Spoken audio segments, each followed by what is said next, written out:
بعد أعوذ بالله من الشيطان الرجيم بسم الله الرحمن الرحيم اللهم صل على سيدنا محمد الفاتح لما أولك والخاتم لما سبق الناصر الحق بالحق والهادي إلى صراطك المستقيم وعلى آله حق قدره ومقداره العظيم.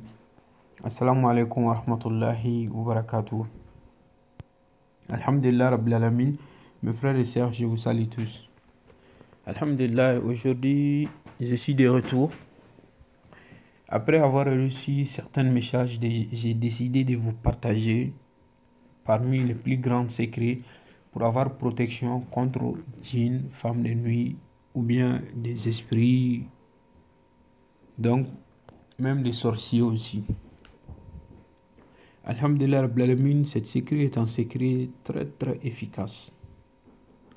Vous savez, il y a certaines femmes, elles sont possédées par des djinns, elles sont suivies par des esprits. Ou bien il y a certains hommes aussi. Donc, tant qu'il y a ces choses-là derrière eux, peut-être ces gens, genre de personnes, ils vont penser qu'ils sont envoûtés par l'un de leurs proches, alors que ce n'est pas le cas. Donc, pour avoir djinn derrière vous, il peut y avoir des esprits qui sont derrière vous, parce que les qualités du djinn, c'est beaucoup. Oui, il y a des djinns, des autres djinns que l'on connaît, que l'on imagine aussi pour eux. Il y a des musulmans dans ces djinns-là, dans Surat al-Djinn, c'est confirmé, il y a des djinns musulmans. Il y en a aussi les djinns kafrs. Il y a aussi des djinns samiriyou. Des djinns samiriyou. Il y a ça aussi. Il y a aussi d'autres qualités de djinns, des djinns shayatin. Bon, shayatin, ça peut être dans le djinn, ça peut être chez les humains aussi.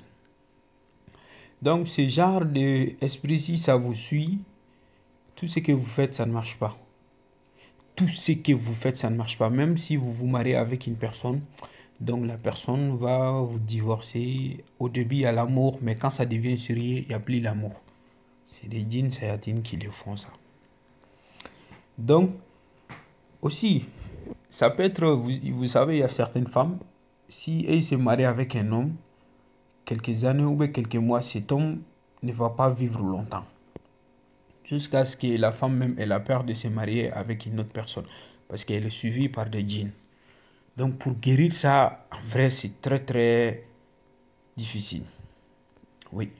Mais Inch'Allah, les méthodes que j'ai décidé de vous donner aujourd'hui, chaque personne qui pratique ça, sauf si vous n'avez pas fait comme je vous l'ai dit, sinon, que vous voulez ou pas, degré ou force, vous allez vous débarrasser de ce genre de djinns. Il y a certaines personnes, même pour avoir du travail, c'est difficile. Surtout si vous avez des djinns qui est jaloux de vous.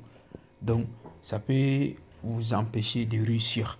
Aussi, même si vous vous mariez, donc vous allez avoir tout le temps des problèmes, tout le temps rien ne marche. Donc, ça peut empêcher à certaines femmes. Vous savez, il y a certaines femmes, même quand elles tombent enceintes, donc arriver à certains niveaux, elles peuvent perdre les bébés. On dirait qu'elles ont avorté. Mais avant que ça arrive, elles vont commencer à rêver des rêves bizarres. Après, pif, c'est fini. Donc, Inch'Allah, ces secrets peuvent guérir ça. Donc, Alhamdulillah Rabbil Alamin. Aussi, vous savez, il y a certains hommes, s'ils marient une femme, donc, et ils n'ont plus rien. Après avoir quelques années de mariage, cet homme n'a plus rien. Jusqu'à ce que cet homme va aller penser que c'est ma femme, à cause d'elle, à cause de comme ça, parce qu'elle n'a pas de bons signes, donc voilà pourquoi j'ai perdu mon argent. Non, c'est pas ça. Toi, tu étais possédé par un djinn qui t'a porté. Mais maintenant, quand tu te mariais, djinn est devenu jaloux de toi. Maintenant, elle essaye de te réduire en bouillie. Donc, il faut comprendre qu'il y a des choses derrière certaines personnes. Parce que vous savez, Satan, il a juré, il ne va pas laisser les humains. Il ne va pas laisser les humains. Vous tous, vous savez cette histoire, vous le connaissez bien. Donc, il faut comprendre ça aussi. Maintenant, j'ai donné un peu d'explication. Mettons en pratique. Je vous donne 3 secrets. Le premier, d'abord, on va le faire avec un arbre surnommé l'arbre Joro. il y a un arbre qu'on dit Joro. Vous savez, vous allez chercher l'arbre Joro, le fil de l'arbre surnommé Joro. Donc, si vous trouvez ça, le fil qui est en bas. Maintenant, vous allez chercher un truc qu'on appelle l'ail. Vous allez mettre l'ail dedans. Après l'ail, maintenant, les fils de l'arbre surnommé l'arbre citron. Donc, l'arbre citron, les fils qui sont en bas, les racines, vous allez chercher ça aussi. Après, les racines de l'arbre citron, il y a un arbre qu'on appelle Djala. L'arbre surnommé Djala. Donc, vous allez chercher que ce soit Djala, la peau, ou bien fil qui est en bas, vous allez chercher ça. Donc, vous allez rassembler tout ça là, les transformer en poudre. Mais il ne faut pas que ça soit trop poudre. Voilà, il faut qu'il y ait un peu de... que ça soit un peu gros. Que ça ne soit pas beaucoup poudre. Après avoir trouvé ça, chaque jour, vous allez mettre un peu sur le feu. Après avoir mis un peu sur le feu, maintenant, vous allez vous asseoir dedans et faire sortir les fumées. Donc, vous allez voir si vous avez un djinn dur là. Ce djinn va sortir. En sortant, même la personne peut même tomber sur la terre. Ça peut être parce qu'il y a certains djinns, ils peuvent faire crier une femme. Quand elle dort, elle peut se lever en criant. Ou bien souvent, elle tombe. Donc, tout ça là, c'est des djinns sayatines qui les font sur certains humains. Ça peut guérir ça. Alhamdulillah Rabbil Alamin, je vous avais dit 3. Maintenant, le deuxième, ça sera fait avec les plus puissants, les plus forts.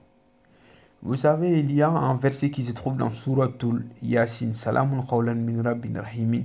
C'est le verset qui, après Ayatul Kursi, c'est ce verset qui est mauvais pour des femmes de nuit, des djinns. C'est ça qui peut les détruire rapidement. Salamun qawlan min rabbin rahimin. Mais comment les pratiquer? Vous savez, si on écrit Bismillahirrahmanirrahim, Bismillahirrahmanirrahim, donc maintenant, vous allez ouvrir toutes les mimes. Si vous écrivez Bismillahirrahmanirrahim, vous allez agrandir toutes les harfs fermés qui est dedans. C'est comme si Bismi, toutes les 3 mimes, Bismi, il y a un mime à la fin, vous allez agrandir ça. Ar-Rahmani, il y a un mime là-bas. Ar-Rahimi, il y a un mime là-bas. Donc, c'est ces 3 mimes-là, vous allez agrandir. Si vous agrandissez maintenant, vous allez écrire ça sur un ardoise en bois. Maintenant, si vous agrandissez ça, vous allez écrire dedans le mime Salamun khawlan min rabbin rahimin. Vous allez écrire Salamun khawlan min rabbin rahimin sous forme de rond dans les mimes. Après avoir fait ça maintenant, qu'est-ce qu'il faut faire? Vous allez le mettre dans toutes les 3 mimes. Ces écritures-là, comme ça, vous allez les répéter 16 fois. Donc, si vous finissez, vous allez laver ça. Vous savez, la personne qui est possédée par le djinn. Donc, cette personne, la personne se lave chaque jour tout le corps avant de dormir. Mais attention, si vous savez que vous avez un djinn qui insiste trop sur vous, donc c'est un djinn qui est dur, donc il ne faut pas vous laver dans un endroit seul. Voilà, sinon vous pouvez avoir des vertiges ou bien vous pouvez tomber. Voilà, cet endroit. Mais qu'il y ait quelqu'un à côté de vous qui peut même lire des sourates. Mais si vous n'avez pas de djinn qui a l'habitude de vous faire tomber, donc c'est bon. Vous allez voir, vous lavez avec ça. Vous allez sentir votre corps, souvent ceux qui sont possédés par les djinns, vous allez sentir votre corps mauvais. Ou bien la nuit en dormant, vous allez entendre quelque chose comme ça marche, ça court et fuit. Voilà, ou bien vous allez voir d'autres choses en rêve. Donc ça, le lavage sera fait 7 fois. Chaque mois, 7 fois. Chaque mois, 7 fois. Jusqu'à ce que vous-même vous vous sentez tranquillement. Mais tout ça là, vous pouvez le faire avec les mêmes nassis. Ou bien si vous pouvez faire des écritures chaque mois. Voilà. Alhamdulillah Rabbil Alamin. Maintenant, le troisième que j'ai décidé de vous donner. Vous savez, il y a un sourate qui se trouve dans le Coran, on dit sourate al-Jinn, sourate al-Jinn. Donc, cette surah-là, vous allez écrire cette surah-là 3 fois. Après, vous allez écrire, ça c'est la troisième méthode. Vous allez écrire cette surah-là 3 fois. Vous allez écrire Ayatul Kursiyu 3 fois. Maintenant, vous allez écrire Salamun Khawlan min Rabbin Rahimin 3 fois. Bismillah Rahman Rahim. Vous allez écrire ça aussi 3 fois. Maintenant, après avoir écrit ça 3 fois, maintenant, qu'est-ce qu'il faut faire?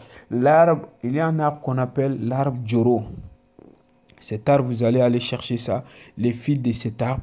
Après avoir cherché les fils de cet arbre-là, vous allez chercher ce qui est beaucoup, quoi. Ce qui est beaucoup. Après avoir eu ça, maintenant, il y a un oignon qui sort sur les forêts. Chez les Bambara, on appelle les oignons des forêts. C'est pas comme les mêmes oignons qu'on mange, mais cet oignon-là, on ne les mange pas. Ça sort dans les forêts, dans les brousses. Voilà. Là où on fait, il y a certains champs, ça sort là-bas. Voilà, mais ça, on ne les mange pas. Donc, ça ressemble à des oignons. C'est pareil comme des oignons, mais ça, seulement, on ne les mange pas. Donc, c'est cet oignon-là vous allez faire sortir. Mais cet oignon, vous allez faire tout pour chercher, même un set comme ça. Vous allez enlever ça. Les fils qui est en bas de cet oignon, vous allez couper ça.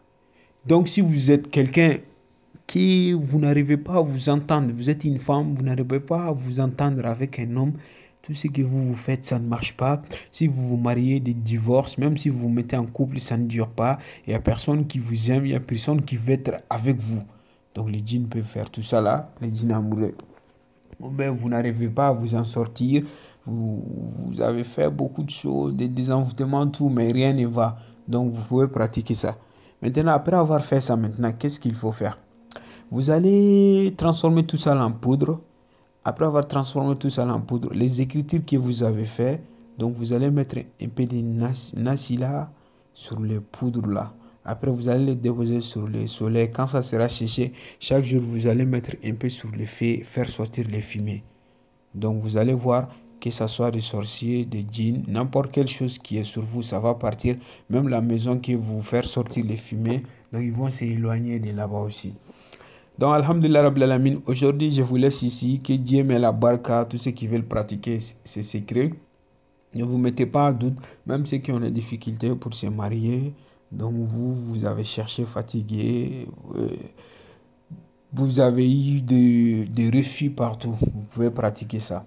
Donc, c'est des secrets qui sont très, très importants. On a décidé de vous les partager pour vous aider à cause d'Allah subhanahu wa ta'ala. Que Dieu nous aide, nous tous. Allahumma salli ala sayyidina Muhammad wa ali Muhammad wa sahbihi wa sallim tasliman kaseera.